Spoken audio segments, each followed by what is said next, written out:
জুবিন গার্গের মৃত্যুর রহস্য ভেদ করতে নিরপেক্ষ তদন্ত হবে, রাজ্যবাসীকে আশ্বাস দিলেন মুখ্যমন্ত্রী হিমন্ত বিশ্ব শর্মা। তিনি জানান, শীঘ্রই সিঙ্গাপুরে যাবে অসম পুলিশের একটি দল। কী পরিস্থিতিতে শিল্পীর মৃত্যু হয়েছিল তা খতিয়ে দেখবে অসম পুলিশের আধিকারিকরা। যেহেতু বিষয়টি আন্তর্জাতিক, তাই অনেক সময় অসম পুলিশ চট করে সিঙ্গাপুর যেতে পারবে না। আন্তর্জাতিক আইন মেনে দ্রুত পদক্ষেপ নেওয়া হবে।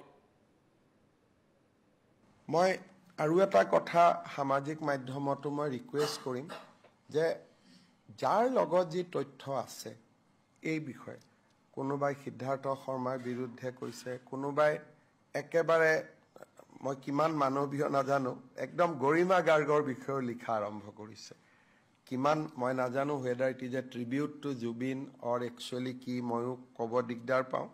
কিন্তু তেওঁলোকক মই অনুৰোধ কৰিম যে আপোনালোকে CIDত আহি আপোনালোকৰ যি তথ্য আছে ইউ গিভ ইউৰ ষ্টেটমেণ্ট। এনেও আপোনালোকে সামাজিক মাধ্যমত লিখিছে যেতিয়া আমি আপোনালোকক মাতিম যে আপোনালোকে ষ্টেটমেণ্ট দিয়ক। আৰু উইদাউট তথ্য যদি তেওঁলোকে এই কথাবোৰ কৈ আছে, নিশ্চিতভাৱে আইনে তাক শুদ্ধ ভাষাত নল'ব। কিন্তু যদি উইথ তথ্য হিচাপে কৈছে তেতিয়াহ'লে ডেফিনেটলি আমি তেওঁলোকৰ তথ্যক আমি সন্মান জনাম, গুৰুত্বভাৱে যিমান পাৰোঁ আমি তেওঁলোকক একমডেট কৰিম।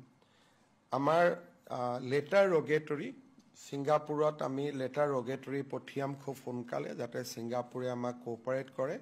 আৰু অসম আৰক্ষীৰ দল এটাও ছিংগাপুৰলৈকে যাব, ছিংগাপুৰৰ পুলিচৰ লগত কথা পাতি গোটেই যিমান ভিডিঅ' ফুটেজ আছে বা আগদিনা নিশা বা পিছদিনা যি আমি ছিংগাপুৰৰ পৰাও যিমান তথ্য পাৰোঁ আমি আহৰণ কৰিম।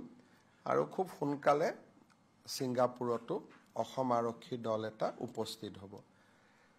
সামাজিক মাধ্যমত যিসকলে বিভিন্ন তথ্য প্ৰকাশ কৰিছে, ইফ ইট ইজ নট স্পেকুলেশ্যন, তেওঁলোকৰ লগত তথ্য আছে, তেওঁলোককো আমি অনুৰোধ কৰিম যে আপোনালোকে CIDত আপোনালোকৰ ষ্টেটমেণ্ট দিয়ক। আমি সকলোৰ কথা ভাল কৰি শুনিম আৰু বিষয়টো আগবঢ়াই লৈ যাবলৈ আমি চেষ্টা কৰিম।